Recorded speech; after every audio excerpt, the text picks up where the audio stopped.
Selamat pagi Bapak Ibu Guru. Hari ini kita akan mendengarkan diseminasi modul 14 yang akan disampaikan oleh Ibu Khairunisa. Kepada Ibu Khairunisa kami persilakan.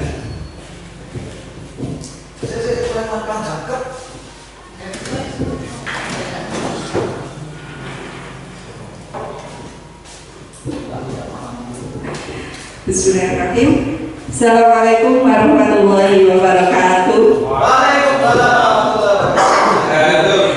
Alhamdulillahirrahmanirrahim.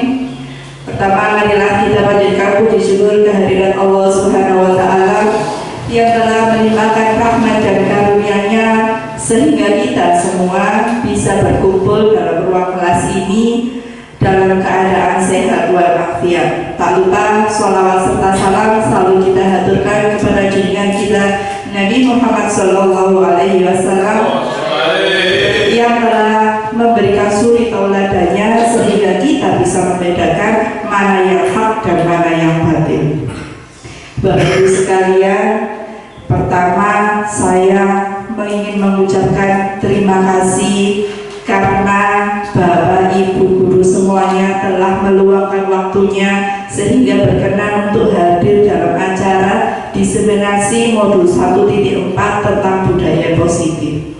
Saya berdiri di sini bukan karena ingin menggurui jenengan, karena saya mendapatkan tugas selama mengikuti pendidikan guru penggerak selama 2 bulan mulai bulan November dan Desember. Saya telah menyelesaikan modul 1. Modul 1 telah saya selesaikan karena modul 1 terdiri dari 4 submodul. Yang terakhir yaitu tentang modul sub 1.4 tentang budaya positif. Di sini saya mendapatkan tugas untuk menyampaikan apa yang saya pelajari dari modul 1.4 ini. Jadi saya berdiri di sini sebenarnya ingin sharing. Di sini saya tahu ada banyak sekali Bapak Ibu Guru senior yang lebih berpengalaman daripada saya. Ada Pak Slamet, ada Abah Jisufaat, ada Bu Farida, Pak Jarhat, dan Pak Sugeng. Pengalaman jenengan itu jauh lebih banyak daripada saya. Saya masih baru di sini. Iya, pengalaman hidup itu pelajaran. Pengalaman adalah guru yang terbaik. Saya di sini masih baru dan mencoba. Saya mencoba mengikuti pendidikan guru penggerak dan ingin menyampaikan, ayo belajar bersama-sama. Apa sih yang saya dapatkan dari guru penggerak? Itu kewajiban saya untuk menyampaikan terhadap jangan, supaya jangan punya berpikiran bahwa guru senior itu harus mau berubah dengan tujuan kita bisa berkembang sesuai perkembangan zaman. Jangan sampai menjadi guru senior itu wis pokoknya aku pintar, aku bisa sembarang. Jangan sampai seperti itu. Kita harus belajar, harus mau berkembang sesuai perkembangan zaman. Itu yang ingin saya sampaikan. Sebelum saya menyampaikan modul budaya positif ini, saya punya 3 pernyataan. Dan saya ingin tanya pada Bapak Ibu, apakah Bapak Ibu sepakat dengan 3 pernyataan ini?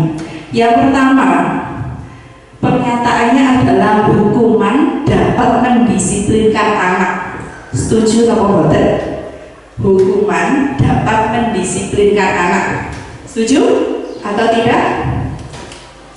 Kalau ada anak melakukan pelanggaran, kita beri hukuman, akhirnya dia bisa disiplin. Setuju? Setuju. Yang kedua, pemberian hukuman dengan hal positif seperti membaca buku, anak disuruh membersihkan halaman atau kelas, dapat meningkatkan disiplin anak. Setuju? Sangat setuju sekali Bu Farida. Yang ketiga, memberikan penghargaan dapat meningkatkan motivasi anak. Setuju? Nah, tujuan kita belajar hari ini itu nanti di akhir, apakah Bapak akan tetap 3-3-nya ini setuju atau akan berubah pikirannya? Itu yang akan kita jawab nanti. Yang selanjutnya, topik utama hari ini yang akan saya sampaikan itu ada 5. Yang pertama, disiplin positif dan nilai-nilai kebajikan universal. Yang kedua, teori motivasi. hukuman dan penghargaan, serta restitusi. Yang ketiga, keyakinan kelas. 4, kebutuhan dasar manusia. 5 posisi kontrol. Dan 6, segitiga restitusi. Oke. Dari 5 ini kira-kira ada nggak kata-kata yang baru kami jenengan? Baru tahu, baru mendengar, baru melihat. Sudah semua? Yang warna Bu. Segitiga restitusi. Oke. Berarti saya dulu belajar calon guru penggerak tahu, oh ini ternyata restitusi itu ini. Nanti kita akan tahu apa itu restitusi. Oke. Nah, yang selanjutnya yaitu paradigma perubahan. Di sini kita akan belajar bermain dulu. Di situ ada genggaman tangan. Di setiap meja Bapak Ibu sudah saya sediakan 1 lembar kertas berwarna merah muda. Nah, salah jenengan duduknya sudah berpasangan. Nah, nanti satu dari jenengan silahkan menuliskan benda yang paling berharga atau rahasia yang paling besar yang akan jenengan tahu. Silakan ditulis satu saja dari kan 2, salah satu menuliskan. Setelah itu silakan diremas dan dikembang di tangan masing-masing. Jangan sampai tahu sebelahnya. Monggo Pak Sugeng atau Pak Slamet satu yang tulis. Benda yang paling berharga, jangan punya cincin pernikahan atau rahasia, silakan ditulis. Jangan sampai tahu rahasianya. Ditulis. Jangan nanti sama bukan kita sama Mbak Seti, Pak Jalan sama Abang, dengan sama Beda nanti. Salah satu berarti apa yang nulis, Pak Jalan nanti yang anu. Sudah? Jangan sampai tahu sebelahnya. Itu bahkan jangan, kalau jangan sampai tahu berarti rahasia hidup jangan sampai diketahui orang lain. Atau barang, contohnya Pak Sugeng punya barang berharga sekali. Kalau sampai tahu berarti nanti akan diambil oleh setelahnya. Jangan. Lo pas rahasianya dikasih lagi.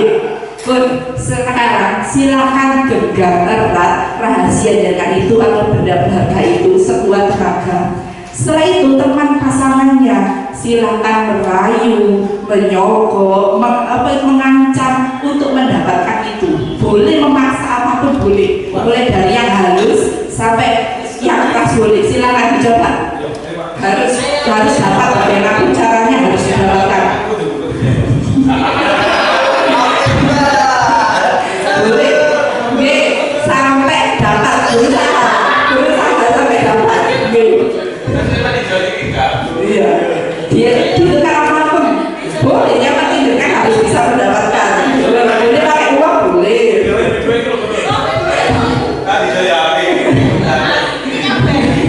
Wah, uang Pak, dikasih uang lu tak mau Pak. Sudah, silakan. Dari sini pelajarannya. Yang pelajarannya kita ambil dari teori benda rahasia atau benda berharga ini adalah siapa yang menentukan rahasia kita, siapa yang menentukan benda apa yang akan kita miliki diketahui orang lain, siapa? Kita sendiri kan orang lain yang menyogok, yang merayu sampai mengancam, apakah bisa mempengaruhi kita? Tidak, sama seperti itu. Jenengan mau merayu, mau mengancam, mau apapun yang jenengan lakukan boleh jenengan. Kalau muridnya tidak mau ya tidak bisa. Nah itu. Ayo kita kembalikan ke jawaban yang pertama dulu. Apakah hukuman perbuatan positif itu bisa mempengaruhi karakter siswa? Tidak bisa. Nah itu. Nah jadi seperti itu. Anak itu punya karakter sendiri-sendiri. Anak punya bakatnya sendiri-sendiri. Nah, tugas guru itu apa? Tugas guru itu mendorong dan membersamai atau menuntun. Tidak bisa Anda memaksakan anak untuk menjadi seperti yang Anda mau, itu tidak bisa. Itu paradigma perubahan, paradigma yang harus kita tanamkan dalam diri kita. Anak itu punya bakat, anak itu punya karakter masing-masing, dan apa mau kita jangan dipaksakan terhadap anak. Karena kontrol yang paling besar ada di dalam diri anak sendiri. Kontrol yang paling besar ada di diri anak sendiri. Lalu bagaimana? Ya, caranya kita bisa merubah keyakinan anak itu untuk menjadi positif, menjadi disiplin positif, dan akhirnya bisa menciptakan budaya positif itu. Itu tujuannya. Kita sambut ya. Dengan perasaan. Oh iya, boleh. Memang sangat juga saya harus boleh. Oke. Bun, ini adalah miskonsepsi atau kesalahan makna kontrol pada kita. Oke. Makna kontrol pertama, ilusi guru mengontrol murid itu salah. Itu adalah ilusi. Guru tidak bisa mengontrol murid. Yang bisa mengontrol murid adalah dirinya sendiri. Yang kedua, ilusi bahwa semua penguatan positif itu efektif dan bermanfaat. Tadi dan kan sudah dirayu pakai uang, dirayu pakai HP, ya nggak bisa. Wong itu barang berharga milik siswa, kok mau diambil oleh orang lain? Dengan dirayu apapun tidak bisa. Yang ketiga, ilusi bahwa kritik dan membuat orang merasa bersalah dapat menguatkan karakter. Dikritik itu maksudnya diberi kata-kata pedas dan dengan kata-kata halus sampai merasa orang itu merasa bersalah. Dengan kata-kata lembut itu juga tidak bisa. Dan yang keempat, ilusi bahwa orang dewasa memiliki hak untuk memaksa. Itu biasanya kita, termasuk saya dulu juga seperti itu ke anak-anak itu. Aku guru di sini dan kamu aku dimanut tak bisa, itu salah. Itu yang harus dirubah paradigmanya sekarang. Nah, pada saat mempelajari mengikuti pendidikan guru penggarap modul 1, pertama sekali 1.1 itu belajar tentang filosofi pemikiran Ki Hajar Dewantara tentang dunia pendidikan. Kalau saya dulu, mungkin Bapak Ibu tidak. Kalau saya, Ki Hajar Dewantara yang terkenal itu 3. Ing Harso Sutulodo, Ing Madya Pamungkaso, Tuturi Handayani, itu saja. Ternyata ada yang lebih mendasar lagi, yaitu tujuan pendidikan menurut Ki Hajar Dewantara ini menuntun segala kekuatan kodrat yang ada pada anak, bukan menuntut, tapi kita menuntun. Beda loh, menuntut dan menuntun. Nah, tugas kita hanyalah menuntun, bukan menuntut anak untuk menjadi apa yang kita mau. Agar anak itu menjadi anggota masyarakat dapat mencapai keselamatan dan kebahagiaan yang setinggi-tingginya. Itu pertama kali saya belajar. Oh iya, ternyata seperti ini. Saya baru tahu ternyata Ki Hajar Dewantara itu pernah mencetuskan tujuan belajar seperti ini. Itu juga baru tahu. Jadi itu tugas kita menuntut apa sih? Membersamai, menggiring, membimbing. Ojo dari anak itu berbeda dari bakatnya. Itu yang salah. Jangan memaksa anak sesuai dengan kemauan kita. Yang selanjutnya, Ki Hajar Dewantara juga pun mengibaratkan seperti ini. Dunia pendidikan atau lembaga pendidikan di sekolah itu sama seperti lahan pertanian. Bu Farida pasti hafal kali ini.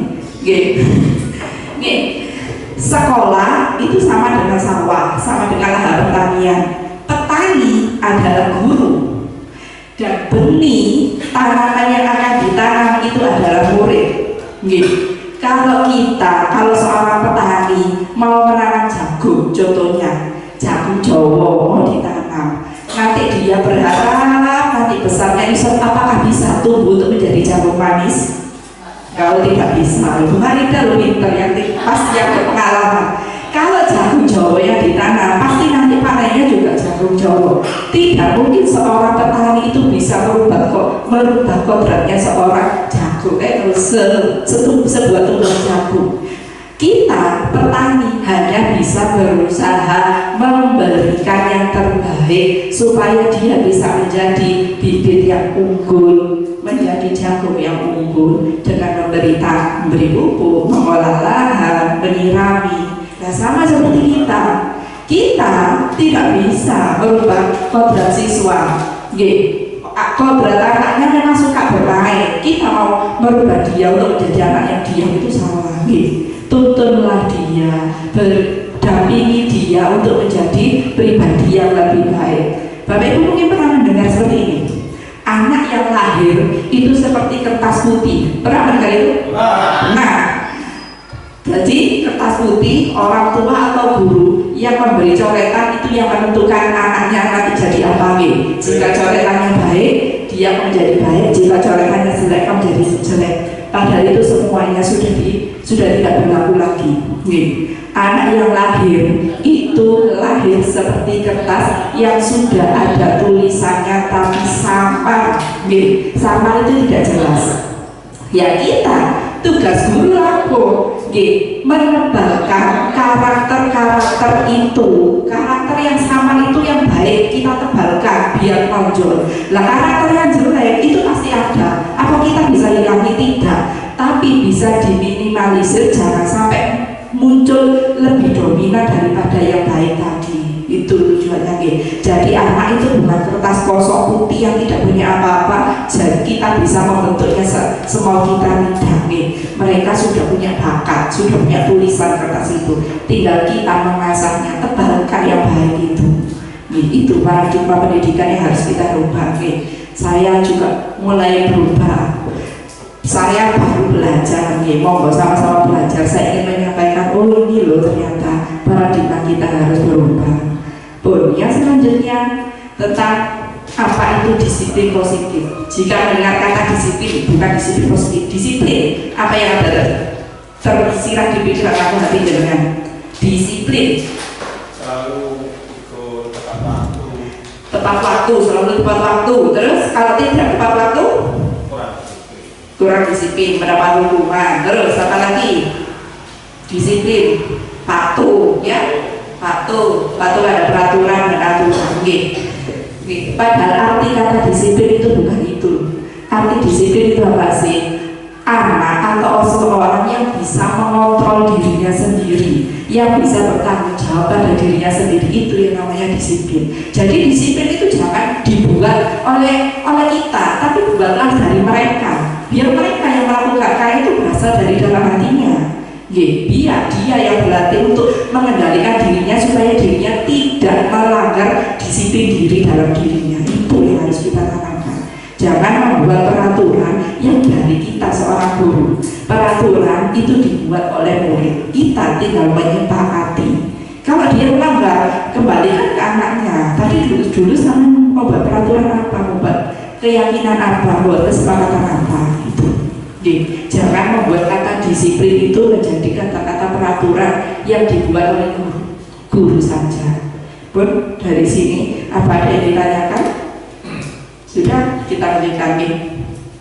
Disiplin positif merupakan suatu cara penerapan disiplin tanpa kekerasan ataupun ancaman. Jadi ada ceritanya aturan ini jika tidak disiplin akan disuruh lari 10 kali. Itu tidak, itu bukan disiplin namanya, itu ancaman. Yang dalam prakteknya melibatkan komunikasi efektif antara guru dan murid. Yang kedua, disiplin positif bertujuan menumbuhkan kesadaran dan memberdayakan anak untuk melakukan sesuatu tanpa ada sokokan, ancaman ataupun hukuman. Jadi dengan kata lain, seseorang yang memiliki disiplin diri berarti mereka bisa bertanggung jawab terhadap apa yang mereka lakukan, karena mereka berdasarkan tindakan mereka pada nilai-nilai kebajikan universal. Apa itu kebajikan universal? Nilai kebajikan itu nilai yang didapat oleh semua orang wajib. Nah ini loh, contoh nilai kebajikan universal. Disiplin positif akan membawa siswa pada nilai-nilai kebajikan universal yang sesuai dengan profil pelajar Pancasila. Jadi apa yang ada di dalam profil pelajar Pancasila itu adalah nilai-nilai kebajikan.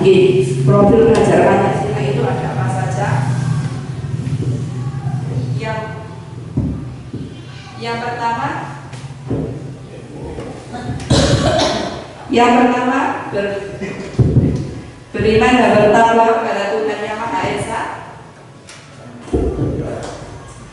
Yang kedua, berkebinekaan global. Yang ketiga, gotong royong. Yang keempat, kreatif. Yang kelima, bernalar kritis. Yang keenam, mandiri. Pasti dengan yang dulu di klub IKN itu pasti mendengar apa itu profil pelajar Pancasila. Profil pelajar Pancasila itu adalah nilai-nilai kebajikan yang harus ada di dalam diri anak sebagai disiplin positifnya. Itu datang dari dalam diri anak sendiri. Makanya sebisa mungkin, sesering mungkin kita itu membiasakan anak untuk menghafalkan profil pelajar Pancasila. Memang itu yang sekarang digembor-gemborkan oleh menteri, oleh semua instansi pendidikan, yaitu tujuan kita menciptakan anak sesuai profil pelajar Pancasila yang terdiri dari 6 ini. Biar bisa hafal, nyanyikan lagu untuk anak-anak profil pelajar Pancasila itu setiap hari, biar anak-anak itu bisa tahu.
Salah satu oleh-oleh dari kegiatan kita hari ini. Yakin saya bisa. Nanti bareng-bareng sebelum di kelas bisa, nanti bisa diajari bareng-bareng waktu selesai senam itu. Ya, senam bareng-bareng nanti di kelas biar lebih enak. Betul sekali. Yang selanjutnya yaitu teori motivasi, hukuman atau penghargaan serta restitusi. Teori motivasi itu ada 3. Apa sih yang memotivasi diri kita untuk melakukan sesuatu itu ada 3 macam. Level yang terendah itu ada di nomor 1, untuk menghindari ketidaknyamanan atau hukuman. Jadi kita melakukan sesuatu itu kalau hanya untuk cek lebih, cek oleh hukuman, itu berarti motivasi kita paling rendah. Itu termasuk pada anak. Anak melakukan itu lebih dihukum guru nih. Itu termasuk motivasi dia memiliki motivasi paling rendah. Naik tingkat selanjutnya untuk mendapatkan imbalan atau penghargaan dari orang lain, itu juga. Ada anak yang ingin melakukan sesuatu hanya ingin dilem sama guru nih, hanya ingin dipandang pintar oleh teman-temannya, itu juga termasuk motivasinya rendah. Yang paling bagus yang diharapkan itu adalah yang nomor 3, untuk menjadi orang yang mereka inginkan dan menghargai diri sendiri dengan nilai-nilai yang mereka percaya itu. Jadi mereka tidak mau bertindak itu atas dasar nilainya dalam dirinya sendiri. Oh ternyata aku berpuasa itu nilainya baik, dia mau sendiri. Oh aku ini gak mau berangkat sekolah telat, itu karena nilai yang ada dalam dirinya sendiri. Saya mau mengerjakan tugas bukan karena saya dihukum oleh Pak Guru atau Bu Guru, tapi memang saya mau cek pinter. Itu yang harus saya tanamkan, yang harus kita tanamkan kepada anak-anak. Apakah itu mudah? Tidak. Apakah itu cepat dalam sehari 2 hari bisa? Oh tidak. Namanya juga perubahan, harus bertahap, harus harus membutuhkan waktu. Seperti kurikulum, perubahan di depan kita, di depan mata kita itu adalah perubahan kurikulum. Dari kurikulum 2013 menuju kurikulum merdeka itu tidak mudah. Saya yakin, apalagi saya yang belum pernah mendapatkan diklat sama sekali, tanya apa itu CP, apa itu ATP, saya belum tahu, karena saya belum pernah didiklat. Pelan-pelan pasti kita nanti bisa. Dan landasan kurikulum merdeka yaitu ini, anak-anak itu harus berubah dari dirinya sendiri. Itu teori motivasi. Sekarang teori hukuman dan konsekuensi. Apa perbedaan hukuman dan konsekuensi? Beda. Lebih bagus atau tingkatannya lebih tinggi yang konsekuensi. Kalau hukuman bersifat tidak terencana atau tiba-tiba, ada anak melanggar, terlambat langsung dihukum tanpa tahu. Anak tidak tahu apa yang akan terjadi dan tidak dilibatkan, semua dari guru. Hukuman bersifat satu arah dari pihak guru yang memberikan, dan murid hanya menerima satu hukuman tanpa melalui kesepakatan. Hukuman yang diberikan bisa berupa fisik maupun psikis. Dibentak itu juga termasuk hukuman loh, membuat mental mereka jadi down. Sudah salah, bukan kita membangunkan, tapi kita lama menjatuhkan mereka. Dan yang kedua itu konsekuensi. Konsekuensi sudah terencana atau sudah disepakati bersama, sudah dibahas dan disetujui oleh murid dan guru. Umumnya bentuk-bentuk konsekuensi dibuat oleh pihak sekolah atau murid, dan murid sudah mengetahui sebelumnya konsekuensi yang akan diterima bila ada pelanggaran. Pada konsekuensi, murid tetap dibuat tidak nyaman untuk jangka yang pendek. Contoh, anak tidak mengerjakan tugas, ditanya kenapa kok tidak mengerjakan tugas. Setelah itu kamu kan sudah tahu kalau tidak mengerjakan tugas kesepakatannya apa. Jadi dia tahu, oh nanti aku nampak guruku disebutkan. Jangan semena-mena memberi hukuman itu dari kita. Kembalikan kesepakatan kelasnya. Jadi usahakan setiap kelas mempunyai kesepakatan kelas. Yang selanjutnya tadi kan ada 3, motivasi, hukuman, konsekuensi. Yang terakhir yaitu restitusi. Ini istilah baru yang tadi belum tahu. Apa sih itu restitusi? Restitusi itu adalah sebuah pendekatan untuk menciptakan disiplin positif, disiplin yang tanpa ancaman, tanpa sogokan atau tanpa hukuman. Semuanya bersifat disiplin, semuanya bersifat positif. Jadi tidak ada ceritanya membuat anak itu down. Restitusi adalah proses menciptakan kondisi bagi murid untuk memperbaiki kesalahan, bukan menebus kesalahan. Itu yang harus digarisbawahi. Memperbaiki salah, dia salah, ayo diperbaiki. Bukan anak itu disuruh menebus. Sama dia salah, berarti kudu ini salah. Itu adalah tujuan restitusi. Tadi ada hukuman, tadi ada konsekuensi. Dan lebih bagus lagi tingkat di atasnya itu adalah restitusi. Anak itu diajak untuk belajar memperbaiki kesalahannya dengan karakter yang lebih kuat. Jadi dari sini sudah tahu restitusi. Restitusi tingkatannya lebih tinggi dari konsekuensi. Konsekuensi itu sudah ada kesepakatan, tapi restitusi dijadikan bareng-bareng. Ini loh yang harus saya lakukan, ini loh yang harus dilakukan supaya tidak terjadi lagi. Itu adalah restitusi, tingkatnya lebih tinggi. Yang selanjutnya yaitu keyakinan kelas. Jadi kelanjutan dari restitusi tadi. Keyakinan kelas, yang warna kuning ini diperhatikan. Mengapa keyakinan kelas? Kenapa bukan peraturan kelas? Ada yang tahu? Monggo berpendapat, kenapa kok disebut keyakinan kelas bukan peraturan kelas? Mengapa? Kalau keyakinan kelas itu di dalam kelas itu sendiri, anak-anak akan yakin bisa mengerjakan sesuatu yang sesuai dengan keinginannya. Kalau peraturan kelas itu peraturan yang pernah disampaikan. Kalau keyakinan kan begitu yakin saya akan bisa mengerjakan tugas matematika, kan yakin. Kalau peraturan kan sudah di atas gitu. Kalau menurut saya. Betul sekali. Kembali lagi, kata-kata peraturan itu lebih condong jika kita tidak mematuhi peraturan, jelas kita akan mendapatkan sanksi. Nah, tuh disiplin positif itu tidak ada sanksi, tidak ada hukuman, tidak ada suap-suapan, tidak ada sogokan, tidak ada rayuan. Semua berasal dari dalam hatinya anak-anak sendiri.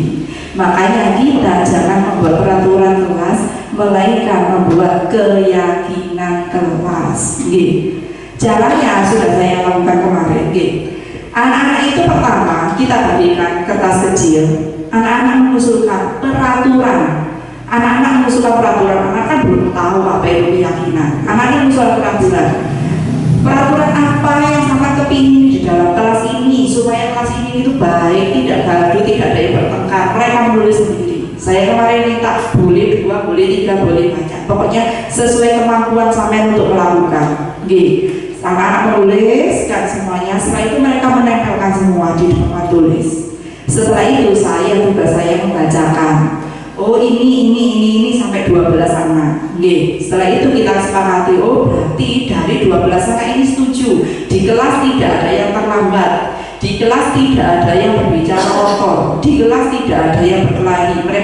Mereka sendiri. Saya hanya menyampaikan usulan mereka. Mereka sepakat. Lah sekarang saya menggiring mereka untuk menciptakan keyakinan kelas. Caranya seperti ini. Tadi peraturan pertama yang kalian buat tidak boleh terlambat. Nah, terlambat itu adalah salah satu keyakinan yang ada dalam diri sama itu dalam bentuk disiplin. Berarti boleh bisa tuliskan tidak terlambat, boleh dituliskan dalam bentuk keyakinan kelas disiplin boleh. Nah, seperti itu. Kenapa harus disiplin? Ya disiplin buktinya tidak hanya masuk, tidak datang terlambat. Memakai seragam lengkap itu juga disiplin. Ya, jadi keyakinan kelas itu lebih besar dan lebih luas cakupannya. Gini, kalau orang dewasa contohnya seperti ini. Kenapa kita kalau ke jalan raya memakai sepeda motor harus memakai helm dan perlengkapan lengkap?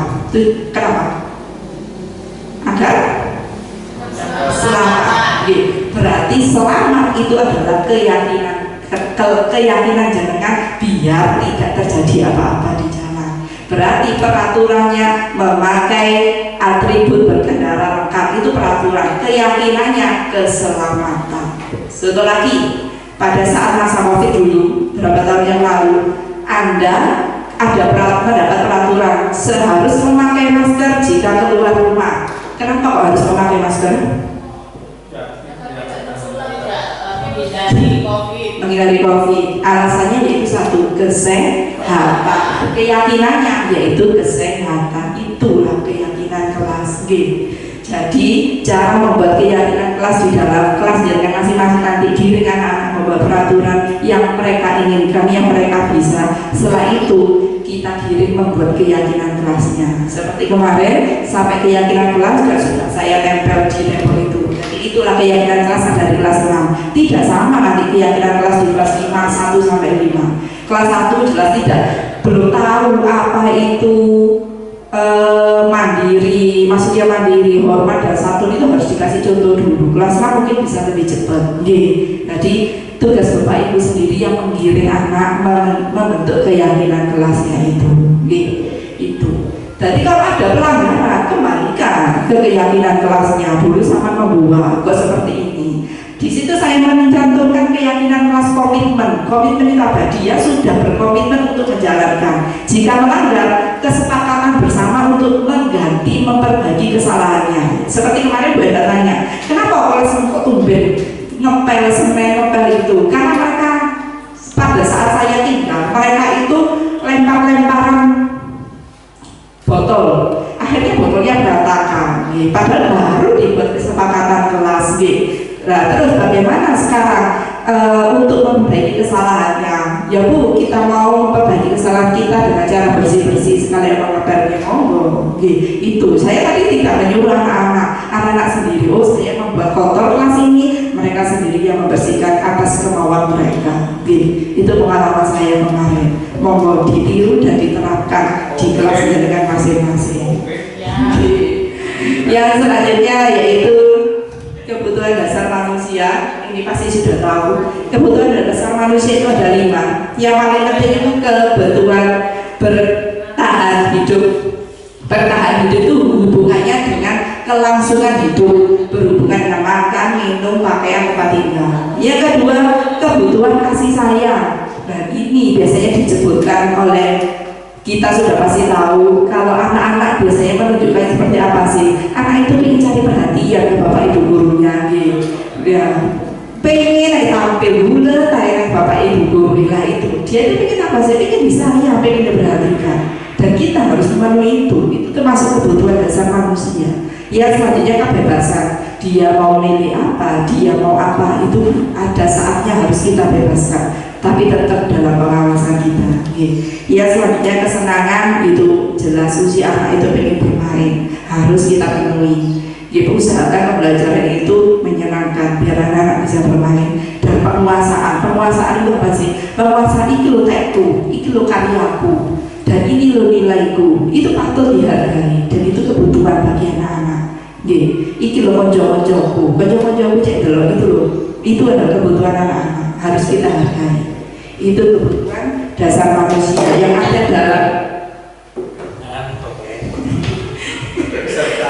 dalam diri kita.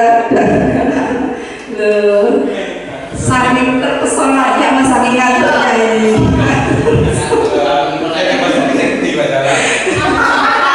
Gak apa-apa, nanti saja dibersih Pak. Gak apa-apa, nanti saja. Oh iya. Iya, dia Pak Zahra sudah berpikir nanti kelas pun tak seperti ini, kelas 1 seperti ini, kelas 2 seperti ini. Kesepakatan di sini positif dari dalam dirinya sendiri untuk membersihkan. Ya selanjutnya ini juga menarik dari saya dapatkan dari pendidikan guru penggerak ini 5 posisi kontrol guru. Yang pertama itu penghukum, jelas saya pernah dan sering melakukan, bahkan sampai sekarang posisi belajar itu berubah itu iya.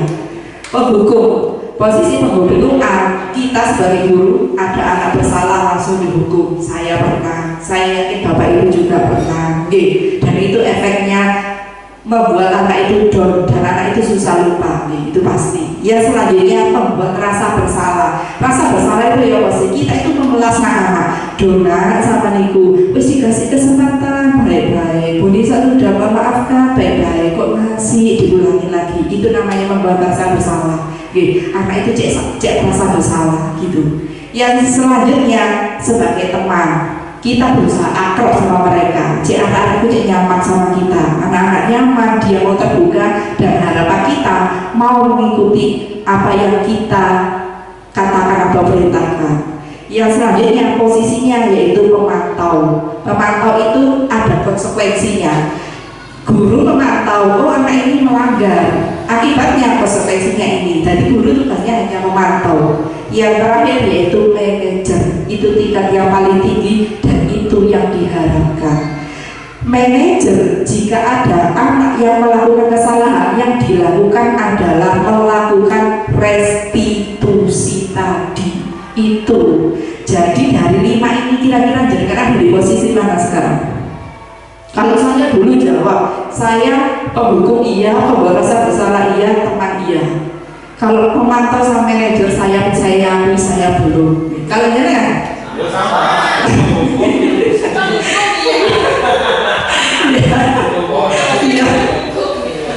Iya, itu memang tingkat posisi kontrol paling rendah itu yang menghukum itu paling gampang bisa mau cari aku lah itu. Dan sekarang ayo ditingkatkan lagi ke tingkat pemantau. Pemantau itu ciptakan konsekuensi. Jika ini konsekuensinya ini, ya. Sama manajer. Kalau manajer tidak menyalahkan, kita diajak bareng anaknya, ayo cari solusi. Itu 5 posisi kontrol. Ciri-cirinya seperti ini. Contoh kasusnya.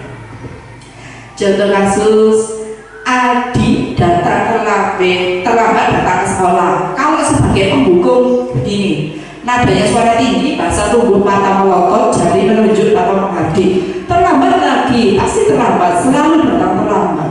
Kapan bisa datang tepat waktu? Itu penghukum. Itu juga sudah memberikan. Ya apa? Koreksi dirinya sendiri. Iya.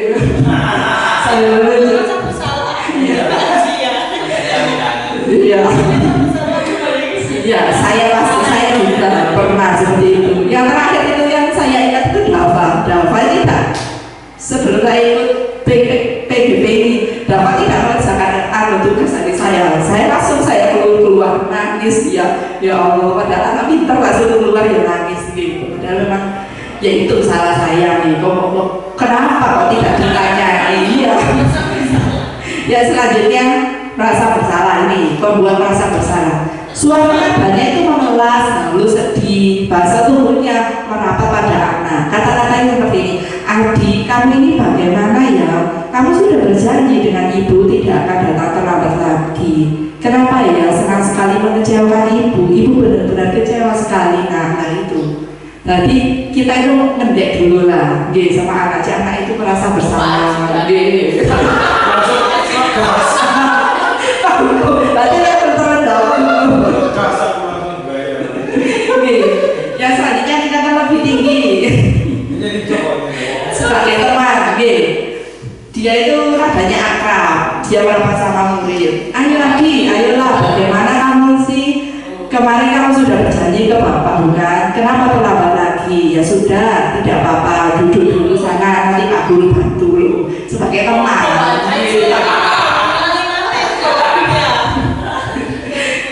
Selanjutnya sebagai pemantau ini ada konsekuensinya. Adi, tahu kan kamu jam berapa kita mulai? Tahu Pak, aku terlambat 15 menit. Apa kamu sudah mengetahui konsekuensi yang harus dilakukan bila terlambat?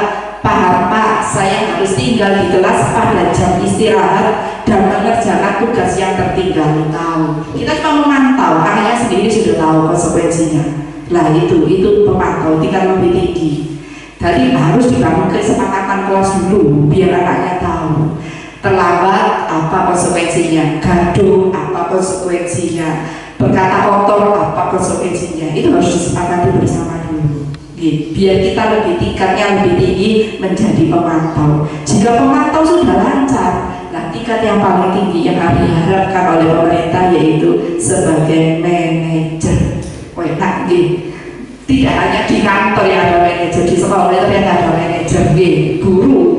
Adi, apa kamu mengetahui jam berapa sekolah dimulai? Tahu Pak, jam 7. Ya, jadi kamu terlambat. Kira-kira kamu akan memperbaiki masalah ini? Ya, saya bisa menanyakan kepada teman saya untuk mengerjakan tugas yang tertinggal.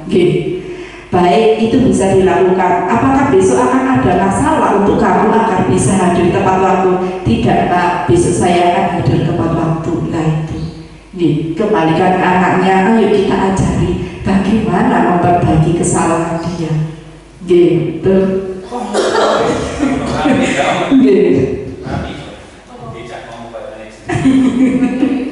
Ya, kembalikan Oke, kembalikan ke Pak Sugeng. Kita kembalikan ke kodrat anak. Kembalikan ke kodrat anak itu punya kodrat masing-masing. Jangan disamakan. Setiap anak. Kesepakatan kelas. Kalau khusus untuk Rizal, ya buat kesepakatan dengan Rizal sendiri. Monggo dibuat kesepakatan. Dicoba pelan-pelan dengan bahasanya Rizal. Iya. Bahasanya Rizal. Yang penting kita sudah berusaha. Ya selanjutnya.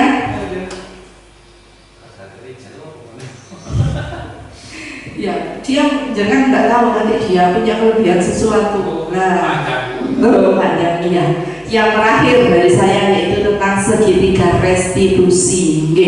Segitiga restitusi itu kelanjutan dari restitusi tadi. Restitusi itu adalah memperbaiki kesalahan, bukan menebus kesalahan. Anak diajak memperbaiki biar tidak mengulanginya lagi. Langkah-langkah melakukan segitiga restitusi itu ada 3. Yang pertama, menstabilkan identitas. Ditanya, kamu dia terlambat? Iya. Itu kesalahan dia. Anak sadar dia salah. Yang selanjutnya, memvalidasi tindakan yang salah. Ditanya, benar Pak, kamu ini kenapa kok bersalah? Kenapa kok seperti itu? Divalidasi, digali.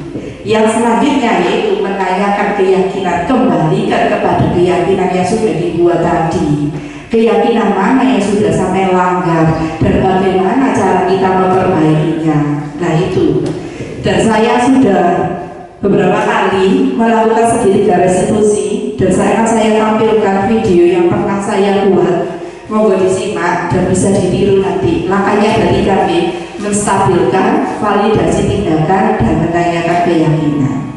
Ini contoh yang pernah saya lakukan dengan mewah.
hari ini rela pulang terlambat sedikit dari teman-teman tidak apa ya.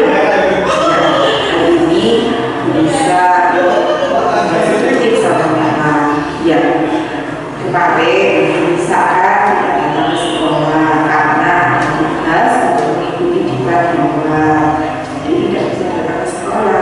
Kemudian tadi bisa mendapat laporan jika memang kemarin datang ke sekolah. Nah, saya ingin bertanya apakah ini benar? Ya, ini benar. Datang ke sekolah. Datang ke sekolah, itu sudah masuk sebuah kesalahan.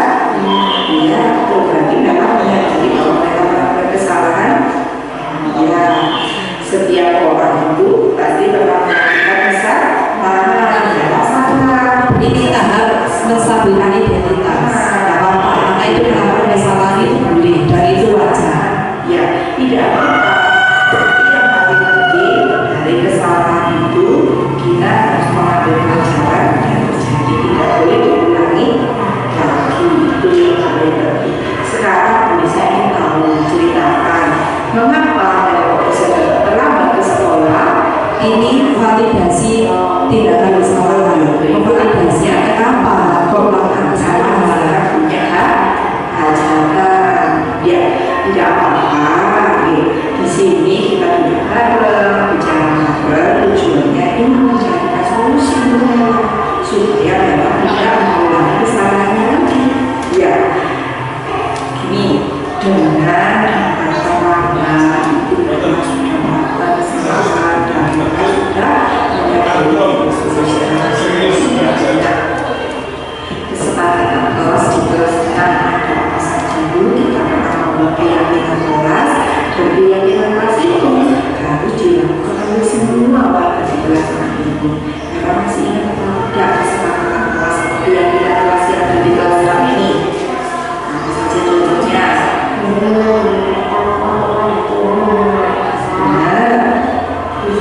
Disiplin, terus iya itu tadi beberapa yang sudah bisa disebutkan oleh Nela. Nah, dengan keterangan ini kira-kira Nela itu sudah melanggar keyakinan kelas yang lain. Disiplin, tapi Nela telah melanggar keyakinan kelas disiplin. Nela tidak disiplin, dan contohnya kemarin kita terlambat. Nah, keterlambatan Nela ini disebabkan Nela membantu tetangga. Akhirnya hidupnya pengalaman, namanya terlambat, datang ke sekolah terlambat. Nah, dapat terlambat ke sekolah itu Nela mendapatkan kesan kemudian. Kita dulu tidak sempat sarapan kan? Ya, tidak bisa mengikuti senam pagi di sekolah. Ya, pelajaran di kelas juga mendapatkan separuh tidak langsung karena katanya tambah. Nah, dari kesalahan tadi harus mengetahui ya bahwa itu dampak terlambat itu mendatangkan bagian untuk kita. Apakah Nela mau memperbaiki ucapannya? Ya, Nela berjanji tidak boleh mengulanginya lagi. Mau berubah? Mulai kapan Nela akan berubah tidak terlambat lagi? Nela harus bisa mengatur waktu. Kapan Nela belajar, kapan Nela harus istirahat. Gak boleh membantu waktu itu baik sekali. Tapi itu utamanya anak sekolah adalah itu adalah salah satu contoh restitusi segitiga restitusi yang telah saya lakukan. Nah, dari pengalaman saya ini monggo bisa diterapkan di kelas masing-masing. Jika ada anak bersalah itu tidak langsung dihukum, tidak langsung ya, tidak diberi, tidak ditunjuk-tunjuk atau tidak dibuat rasa bersalah apalagi sampai anak membuat anak itu menangis itu kasihan. Jadi saya mencoba, apakah saya selalu melakukan segitiga restitusi? Ya tidak, tidak. Maksudnya tidak saya tidak saya video. Jika saya langsung ya saya memang ini karena ada tugas jadi saya videokan seperti itu. Sebisa mungkin belajar, tidak harus belajar hari belajar besok langsung rapi, oh tidak mungkin. Alon-alon. Pertama, posisi kontrol kita tingkatkan ke pemantau, buat kesepakatan dulu. Setelah itu kita bisa melakukan restitusi lagi. Itulah yang bisa saya sampaikan, itulah pengalaman saya dapatkan dari pendidikan guru Bangura, khususnya di modul 1.4 untuk membuat budaya positif. Jadi apa sih tujuannya tadi, langkah-langkah tadi, yaitu untuk menciptakan budaya positif di sekolah. Kalau anaknya di dalam kelas sudah bisa menciptakan disiplin positif, nanti di sekolah itu juga bisa akan menciptakan budaya positif sekolah. Itu yang diharapkan. Jadi pelan dari kelas dulu, dari dalam diri anak, dalam kelas, setelah itu di lingkungan sekolah. Kalau di dalam kelas ada keyakinan kelas, kalau di sekolah nanti usahakan kita mengusahakan ada keyakinan sekolah. Jangan peraturan sekolah seperti itu. Itu adalah langkah ke depan kita yang harus kita buang. Sekian dari saya. Mungkin setelah ini ada sesi tanya jawab. Saya kembalikan kepada Bapak Moderator. Monggo Pak Selamat. Akhir kata dari saya mohon maaf sebelumnya jika ada kata-kata yang kurang berkenan, mungkin kurang sopan. Dan yang terakhir saya ucapkan terima kasih atas perhatiannya, atas semangatnya. Semoga kita menjadi guru yang lebih baik lagi. Mari kita sama-sama belajar. Amin. Saya akhiri. Wassalamualaikum warahmatullahi wabarakatuh.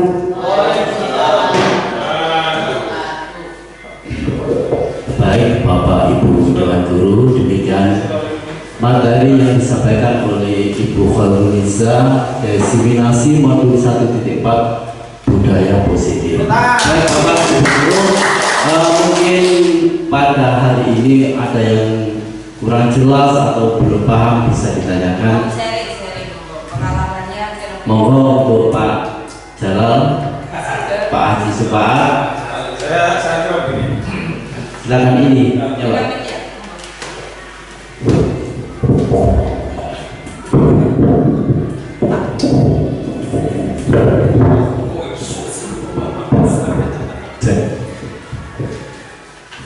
Terima kasih. Saya ucapkan Assalamualaikum warahmatullahi wabarakatuh. Kalau menurut saya dari budaya positif tadi, memang kita semuanya kembali kepada manusia, karena manusia itu pasti ada kekurangan dan pasti ada kelebihan. Terutama kalau saya sendiri kadang-kadang memang tidak seantang gitu ya, antara kadang. Ya, ini aja saya itu di kelas 1 itu belajar untuk supaya terapen atau sabar. Mulanya itu butuh proses yang lama sekali. Nah, maka dari itu kita semuanya dari Bapak Ibu dan Ibu semuanya, kalau tadi setelah dijelaskan oleh Bu Khairunisa tentang budaya positif, kita akan belajar lebih telaten lagi dan lebih ulet lagi, lebih sabar lagi kepada anak-anak. Karena anak itu tadi memang antara jumlah anak yang katakan 20, satu dengan yang lain tidak akan sama cara berpikirnya. Kadang-kadang ada yang cepat, ya bisa, dan masih lambat, dan masih sedang dan sebagainya. Itu memang tugas seorang guru. Ya, itu tinggal kita menjalankan untuk kesabaran, untuk menuju budaya positif. Terima kasih. Wassalamualaikum warahmatullahi wabarakatuh.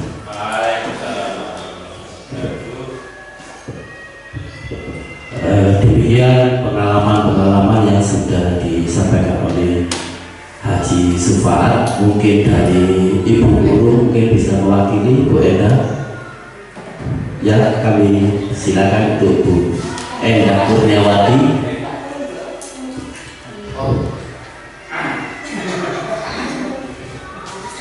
Baik, terima kasih.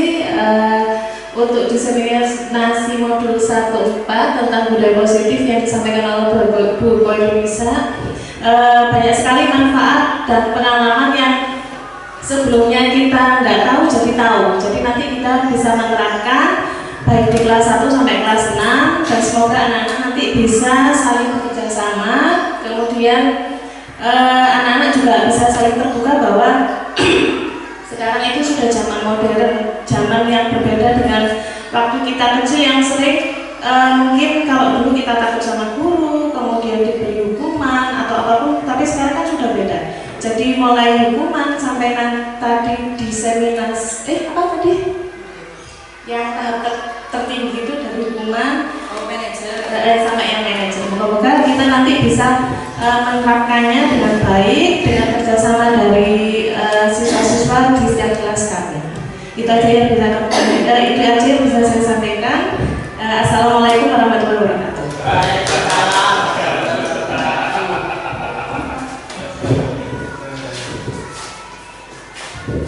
Ya, itu pendapat-pendapat dari Ibu Endah Kurniawati. Mungkin dari Bapak Ibu yang lain, kalau persilakan mau tanya. Sudah, kalau sudah cukup, terima kasih kami sampaikan kepada Ibu Khairunisa sebagai calon guru penggerak angkatan 7 Kabupaten Pasuruan. Semoga materi yang disampaikan oleh Ibu Khairunisa ini nanti memberikan manfaat bagi kita semua, bagi Bapak Ibu Dewan Guru khususnya di SDN Gerbong 6. Mungkin demikian yang sudah bisa disampaikan. Acara selanjutnya adalah pembacaan doa yang akan disampaikan oleh Ustadz Jalal. Kepada Ustadz Jalal kami persilakan.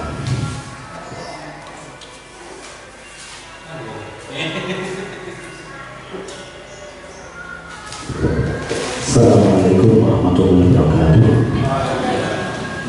Mari kita berdoa dengan harapan semoga kita semua diberikan umur panjang, sehat, semangat, diberikan ilmu yang manfaat dan barokah.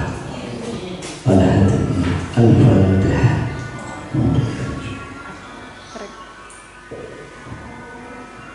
Bismillahirrahmanirrahim. Alhamdulillahirrahmanirrahim. Allahumma sholli ala sayyidina Muhammad wa ala ali sayyidina Muhammad. Allahumma sholli ala sayyidina وتطهرنا بوجه الشهوة وتأخذنا بإذنك أنت وجهك وتبلغنا بأوصيك يومك وتخرج بالحاجة يا رب. اللهم يسر ولا تؤسر، اللهم يسر ولا تؤسر، اللهم يسر ولا تؤسر. ربنا آتنا في الدنيا حسنة وفي الآخرة حسنة وقنا عذاب النار. وصلى الله على سيدنا محمد والحمد لله رب العالمين.